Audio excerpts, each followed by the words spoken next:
Good evening, folks. Thanks for coming by. Tonight we're going to be talking about everyday carry. Essentially, everyday carry is the items that a concealed carry holder brings with them on a daily basis. These items are all specifically chosen to help me in a tactical or live fire situation. You know, as concealed carry holders, we're not out there breaking down doors and rescuing hostages. This is more intended to be a reaction to a violent situation that comes up out of nowhere. Okay?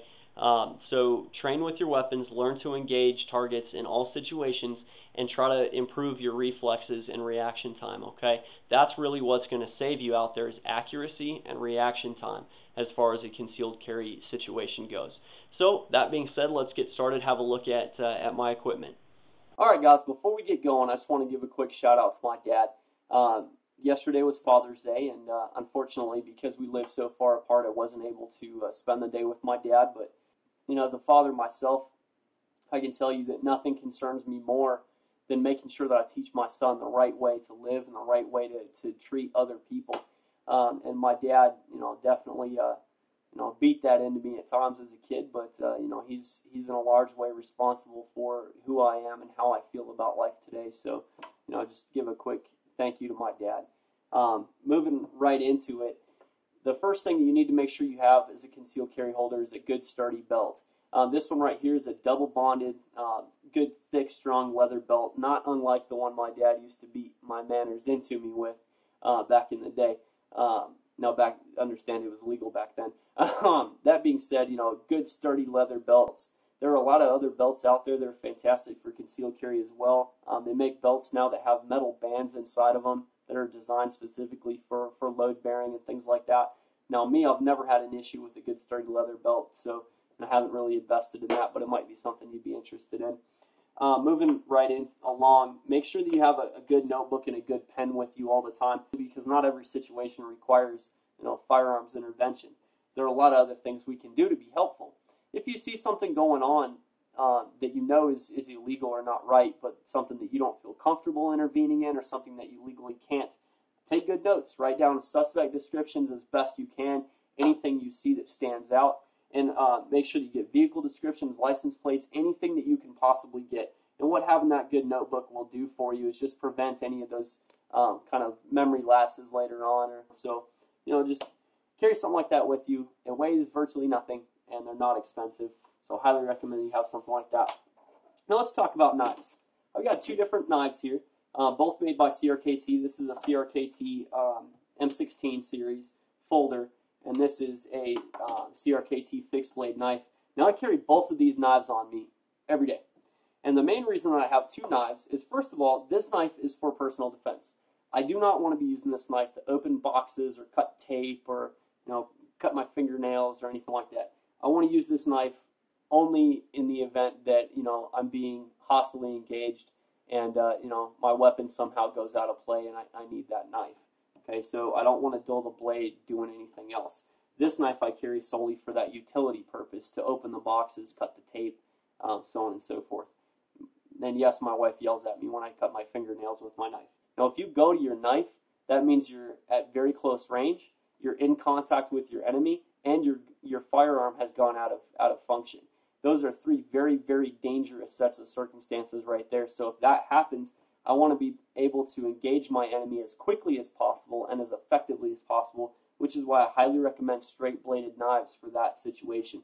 These knives are very, very easy to deploy. They simply lock in a little case. I run it through my belt thread. All I have to do is grab the knife, acquire it, and I'm ready to rock and roll. These are useful for weapons retention and also, like I said, in those situations where you're at very close range and your weapon goes down for whatever reason. Folding knives, just for me personally, take a little bit extra time to deploy that I don't want to get into. That being said, there's nothing wrong with it. Like I said, this is not a set-in-stone list of what you should carry. It's just simply my recommendations that I see based off my experience. That being said, both fantastic knives, no matter what knife you choose to carry. I hope you at least choose to carry a knife. You never know when you're going to need one out there, and they're definitely useful for more things than just poking bad guys. Make sure you carry a good flashlight. You guys all know I'm a huge fan of Surefire lights, so I won't harp on that too much, but make sure you carry a good bright flashlight that has fresh batteries. Okay, even if you know that you only go out typically during the daytime, you never know when you're going to need a light, so just have one. Multi-tools. Everybody needs a multi-tool. The main reason I say that is obviously you're not going to be using this too much for self-defense. But you're already carrying things on your belt anyway. You might as well have a multi-tool. And you never know when you're going to need these things. As concealed carry holders, we typically tend to be a little more observant than your average Joe citizen. We tend to notice things going on around us simply because of all those character traits that led us to become concealed carry holders in the first place. That being said, all the situations that we notice don't require the use of a firearm. Sometimes they require the use of a screwdriver or a file or something, along that lines. I highly recommend carrying a multi-tool. They're not expensive. I never used to carry one of these, but since I started, I've actually used it quite a few times. You kind of notice it's one of those things that if you have it with you, you'll use it. So I highly recommend getting one of these. I only paid like $25 for mine, so, really not an expensive thing, but very useful. Now, spare magazines, extra ammunition. I carry a single action 1911, so I have to carry a lot of spare magazines. I have an 8-round magazine capacity. Most of you guys that are out there carrying SIGs and Glocks have a much higher magazine capacity, so I carry a lot. This magazine pouch here is real simple. It's just a Black Hawk magazine pouch. Nothing frilly, but the thing I like about it is how thin it is. I run this thing on my belt and carry it right over my right buttock, and it's real thin. It sits back there real well and stays concealed really easily. Let's talk about holsters for a minute. Your holster is very important. You want to carry something that's easy to conceal, but that's going to have some good weapons retention for you as well. I carry the Blackhawk Serpa. They call this a close quarters concealment holster. What these are designed for is civilian concealed carry holders like you and me that are out there on the streets on a daily basis. As you can see, it's a very slim holster, not a lot of bulk to it. The great thing about these is they come with both belt thread and paddle attachments, so you can hook it up however you want. I prefer belt thread, but a lot of guys like the paddle systems, whatever works for you. The great thing about these Serpa holsters is that good old Serpa technology. The weapon locks in by the trigger guard and engages into the holster. It cannot come out unless you hit the button. And then you also have retention adjustment screws on the holster as well, so you can adjust how difficult it is to pull the weapon out once you engage that button.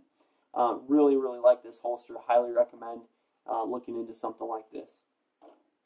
Last but not least, we'll talk about the weapon. As I said, I carry single action 1911s, which is what you see here. This is a 1911A1 or officer's model, if you will. It's the smaller of the 1911s. Really, really like this weapon. Kind of the history behind this particular pistol. This was originally owned by my uncle, Norm Mockabee, who sadly passed away several years ago. But before he passed, he was a Klamath County Sheriff's deputy for many years and also a Klamath City police officer in Klamath Falls, Oregon. And this was his duty weapon. So after he passed away, the weapon was handed down to me, and I've loved it. It's a fantastic weapon, and I feel honored to be carrying something that's got that kind of a family history. The pistol definitely served him well throughout the years also. So that being said, really, really encourage you guys to start examining what you're carrying and why. Now, as the last caveat, we'll talk about ammunition. The ammunition that you choose to use in your concealed carry weapon is extremely important. This right here is the Federal HydroShock 230 grain hollow point 45 ACP. These are very, very good rounds. This is what I use for my concealed carry. The main reason that I carry hollow points is simply for that stopping power. If Mr. Bad Guy is committing some sort of a violent crime that's going to cause us to shoot him, we want to shoot him once, twice, maybe 3 times to put him down. I don't want to have to shoot him 7, 8, 9 times to knock him down. I'm not shooting him to kill him. I'm not shooting him to wound him. I'm shooting him to stop him from doing whatever it is he's doing that is dangerous or violent in nature. So I want to carry a round that's going to assist me with that.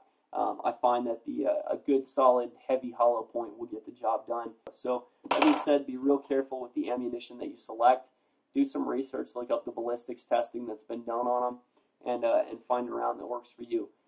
So that being said, guys, if you have any questions or comments, make sure you post them on my video or post them on my channel. More than happy to help you guys out with any questions that you have. As always, take a look at Tango Down Productions and Airborne Pathogen. 2 of the guys that I train with both have a vast amount of knowledge and experience on that as well. And as kind of a shout out, make sure you check out Final Cut King. He's a special effects student at a college in California, makes some really cool videos. on various firearms type stuff and make some other videos that don't relate to firearms. So check out his videos. Once again, Final Cut King. And thanks for coming by. Make sure you hit up my channel. Got a new background courtesy of JA906 that's really, really good looking. So check that out as well. All right, guys, be safe out there. And remember, the keys to victory are speed, surprise, and violence of action. Have a good night, guys. Where'd you go?